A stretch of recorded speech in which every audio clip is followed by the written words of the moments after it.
I'd been with the company for a few years, but my career felt stalled. No matter how hard I worked or how many extra hours I put in, I couldn't break through to the next level. The competition was fierce, and it always seemed like someone was more impressive, better connected, or just luckier than me. I wasn't unhappy, but I wasn't thriving either. I wanted more, felt capable of more, but didn't know how to move forward. Olivia, my supervisor, was a woman everyone admired and to some extent feared. She was in her mid-40s, sharp professional, and uncompromising. She never shared anything personal at work, and no one knew much about her outside of it. Some speculated about her private life, but there was no evidence, no mention of a spouse, no photos on her desk, no casual talk about weekend plans, just work. She expected the same dedication from everyone else. Well, it was a typical Wednesday evening, and I was exhausted. Most people had left, but I stayed late to finish her report. When I finally packed up and headed for the elevator, all I could think about was getting home, taking a hot shower, and maybe having a drink before bed. I stepped into the elevator, leaned against the wall, and rubbed my temples. Just as the doors were closing, Olivia stepped in. "David," she said with a slight nod. "Miss Carter," I replied, standing taller. The doors closed and the elevator started moving. It was just the two of us, and I felt the usual tension of being alone with your boss, especially one like her. I never quite knew how to act around Olivia. She wasn't unkind, but she wasn't exactly approachable either. She was the kind of boss you respected, but didn't joke with. Um, we rode in silence for a few seconds before the elevator jolted to a stop. The lights flickered, then went dark. "What the hell?" I muttered under my breath. Olivia, unfazed, pulled out her phone and turned on the flashlight. She pressed several buttons on the panel, but nothing happened. Then she sighed and hit the emergency button. A crackling voice came through the speaker. "There's a citywide power outage. We're aware of the situation, but it may take some time to restore system functionality. You'll have to sit tight." "How long?" Olivia asked, her voice steady. "At least an hour, maybe longer." A knot formed in my stomach. Being stuck in a metal box wasn't my idea of fun, especially with my boss. I wasn't claustrophobic, but something about being trapped with no control made me uneasy. Olivia sighed again and leaned against the wall. "Great," I said softly, trying to stay calm. "So what do we do now?" She looked at me, then at her phone. "We wait." Um, we stood in silence for a while. I could hear the faint hum of the emergency light and occasional muffled sounds from outside the shaft. Time seemed to stretch. I shifted on my feet, feeling restless. "So do you think this'll mess up anything important?" I asked, just to break the quiet. Olivia gave me a look like she was deciding whether to entertain small talk. Finally, she said, "Probably not, but I have a meeting in the morning that might need rescheduling." "Right," I said with an awkward nod, clearing my throat. Another long silence followed. "You seem nervous," she said suddenly. I laughed, but it sounded forced. "Yeah, it's not every day you get stuck in an elevator with your boss." She raised an eyebrow but didn't respond. I shifted again. "Do you ever get nervous? I mean, ever?" For a moment, I thought she'd brush it off, but she tilted her head slightly. "Not often." There was something about how she said it calm, direct, like a fact rather than an opinion. "Must be nice," I said. She looked at me again. "What makes you nervous?" I hesitated, not wanting to push too far. Feeling stuck, I admitted before I could stop myself. The words spilled out, and I realized how true they were, not just in this elevator, but in my career, my life. She didn't respond right away, just studied me. To my surprise, she gave a small nod like she understood. For the first time since the elevator stopped, I felt less trapped. The silence stretched on. I checked my phone, no signal. Olivia stood with her arms crossed, unbothered, waiting. My mind wouldn't quiet, though. It wasn't just being stuck. It was being stuck with her. Um, After a while, I shifted, trying to ease the tension. "So have you been in this situation before?" She looked at me. "Once, a long time ago, I was in college, stuck in a train car for hours. People were panicking, but I just sat there and waited. I figured it was pointless to waste energy on something I couldn't control." I smirked. "Sounds like you." She raised an eyebrow, but didn't argue. I leaned against the wall, glancing at the emergency light. "You don't seem like the type to panic." "I'm not." She tilted her head. You do. I wouldn't say that, I mumbled, though my obvious nervousness betrayed me. You are nervous, she pointed out. I exhaled. It's not every day I get a one-on-one with my boss in a broken elevator. That made her smile just a little the first time I'd seen her look anything but serious. Milan. I hesitated before speaking again. Can I ask you something? She gave a slight nod. Why do you keep everything so private? I mean, nobody at the office knows much about you. Olivia looked at me briefly before turning away. Because it's work. Personal life is personal. Yeah, but even the most private people let something slip sometimes. She smirked faintly. And you, David? What do people at work know about you? I thought about it. Not much, I guess. Exactly. She met my gaze, more focused this time. You keep your personal life private too, so why ask me? I rubbed the back of my neck. Fair point. She sighed and leaned against the opposite wall. But if you really want to know, it's simpler this way. When people think they know you, they have expectations. I frowned. Expectations? She paused, then for the first time seemed to weigh whether to say more. I've had people assume they could get something from me, she admitted. That my success means I owe them something. Or that I should be generous. Tom. I nodded slowly, getting it. She didn't spell it out, but I understood. That's frustrating, I said. She gave a small, humorless laugh. You have no idea. I hesitated before speaking again. You mean guys. She shot me a sharp look, but there was no anger, just tired amusement. Among others, I thought about it. Olivia wasn't just successful, she had power. I could see how that led to assumptions about her. That sucks, I said finally. She smirked. Very articulate, I chuckled. I'm just saying I get it. People don't always see you for who you are. She looked at me longer this time, then nodded, surprising me. Exactly. I shifted, feeling like I'd crossed an invisible line. I get it too, I said. Not in the same way, but I work my ass off and still feel stuck. Like no matter what I do, I can't move forward. Olivia's expression softened slightly. And do you think you deserve more? I shrugged. I think I've earned it. A long silence hung between us. Then she said something I never expected. You probably have. I blinked. Wait, what? She exhaled. I've seen your work. You're one of the few who actually put in the effort. But effort isn't always enough. The right people have to notice at the right time. I scoffed. So it's luck. Sometimes, she said. Sometimes it's just knowing how to stand out. That hit me hard because it was exactly my problem. I did my job, worked hard, but never made myself impossible to ignore. Here. I opened my mouth to say something else, but the elevator lights flickered back on. A second later, the motor hummed and the car jolted, then started moving. I let out a breath I didn't know I was holding. Olivia glanced at her watch. Well, she said, pushing off the wall, our little adventure's over. I nodded, still processing what she'd said. As the doors opened, she stepped out first. Before I could follow, she paused and looked back. Think about what I said, David. Then she walked away, leaving me standing there, feeling like I'd just learned something big, something that could change everything. Man, that elevator moment stuck with me.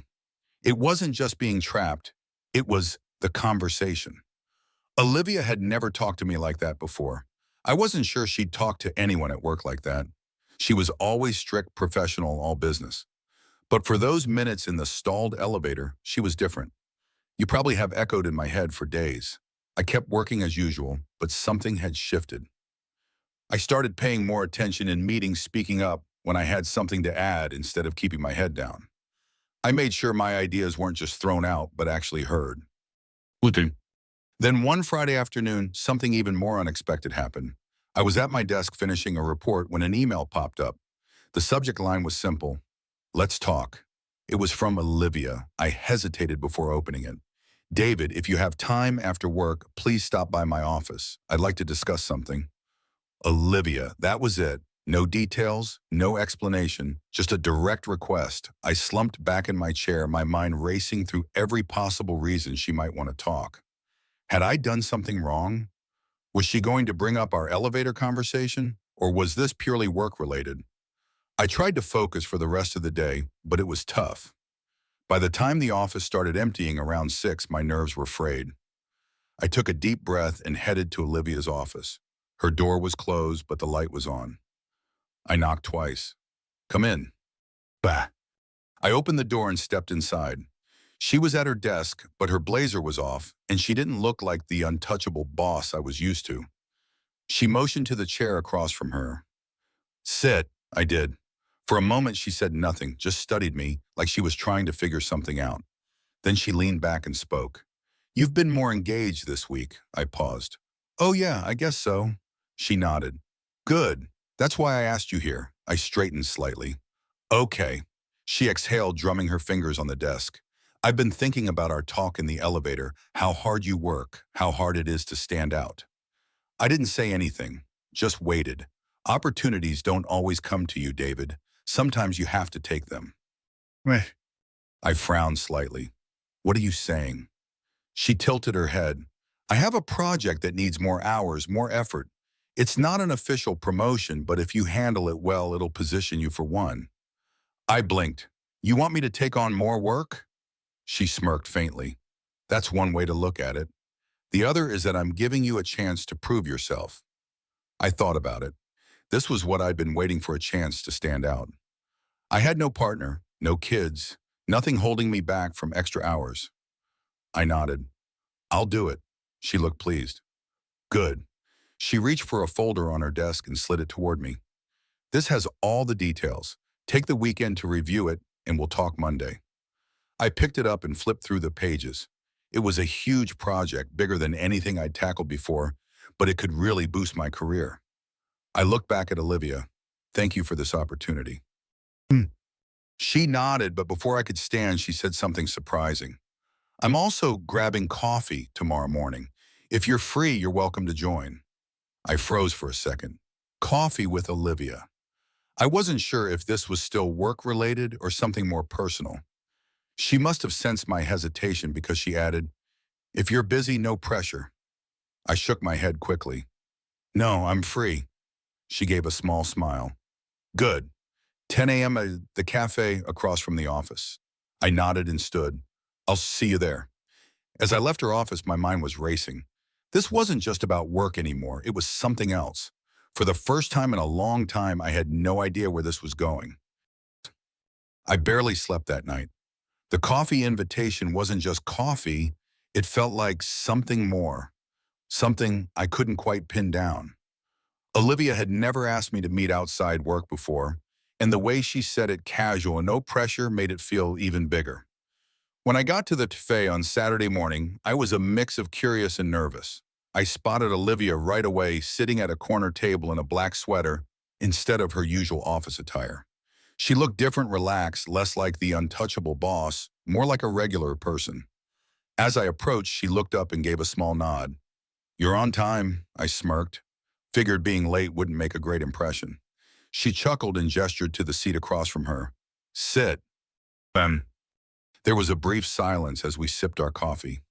It was strange sitting across from her like this. At work, there was always a clear hierarchy. Here, it felt almost equal. "Thanks for coming," she said finally, setting her cup down. "Of course," I replied. "I'll admit the invite surprised me." She looked at me for a moment. "You're a hard worker, David. I see it. But I see you've been stuck." I nodded slowly. "Yeah, I guess that's fair." She sighed and glanced out the window. "I know that feeling better than you'd think." I frowned slightly. "You," she turned back to me, "you probably think I've always had it easy, but I didn't climb the ranks without struggle." I shrugged. "I mean, you're the boss." She gave a soft laugh. "I am. But it wasn't easy. It took years to get here, and even then the fight didn't stop." Pumbaya. I leaned forward slightly. "What do you mean?" She hesitated, taking another sip of coffee. "People look at me and see authority power. They think I don't need anything from anyone." I nodded. That's exactly how I saw her at work. But the truth is, she continued, "It's lonely. Nobody really sees me, David. Not as a person, just a title."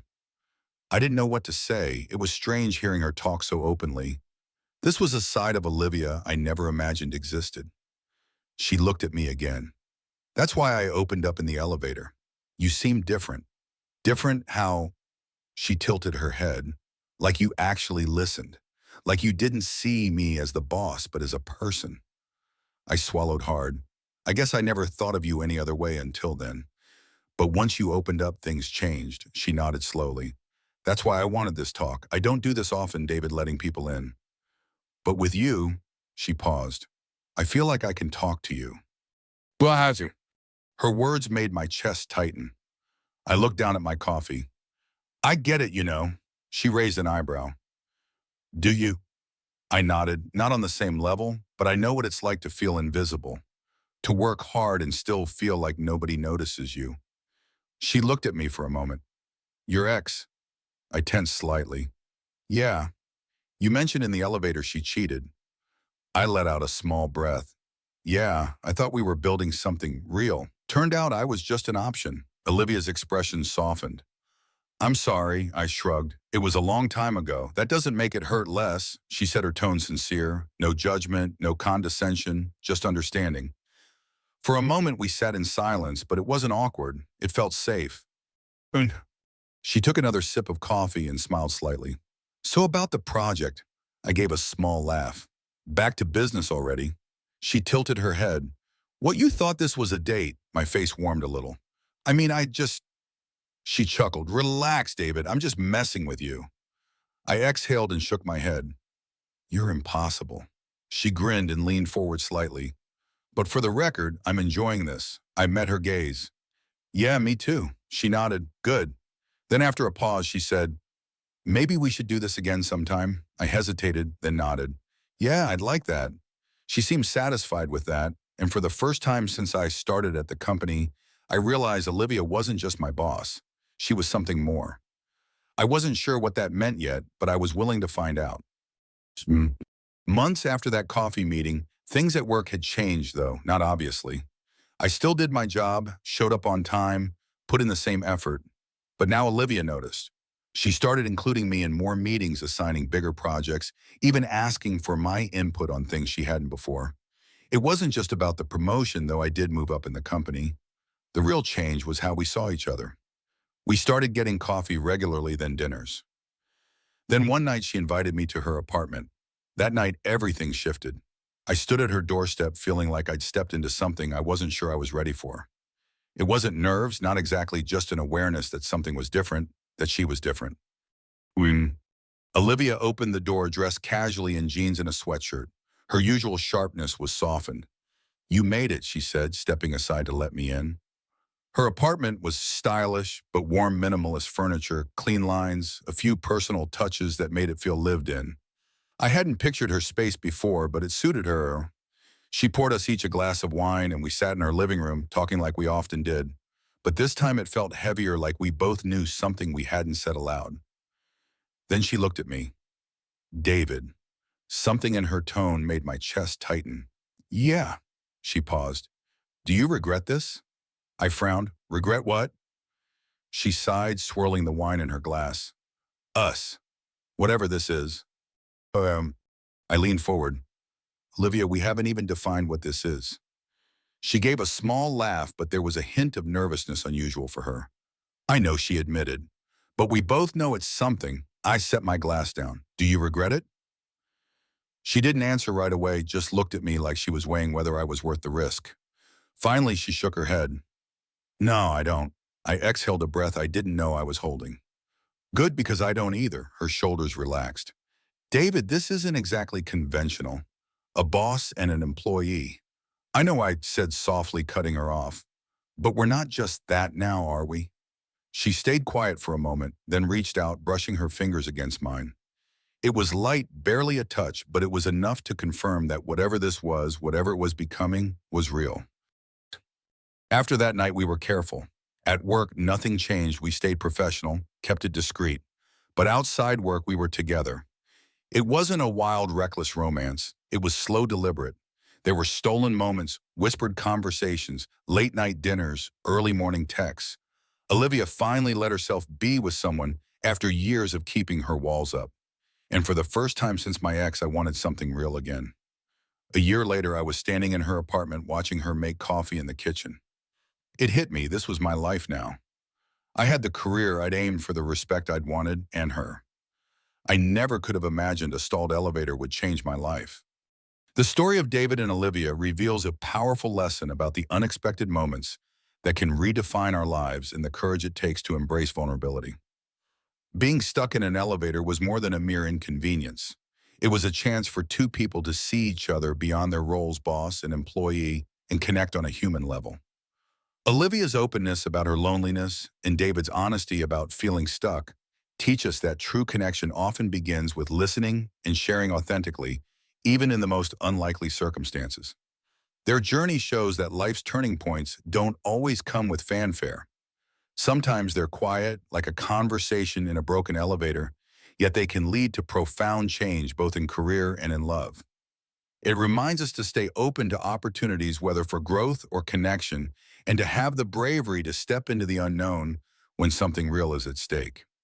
This story tugs at the heart because it's a reminder that we all carry unseen struggles, and a single moment of understanding can shift everything. Have you ever had an unexpected encounter that changed your perspective or opened a new chapter in your life? Share your story in the comments. We'd love to hear how these moments have shaped you. If this resonated with you, hit that subscribe button and join our community for more heartfelt tales that explore the beauty of human connection and personal growth. Let's keep the conversation going and inspire each other with life's transformative lessons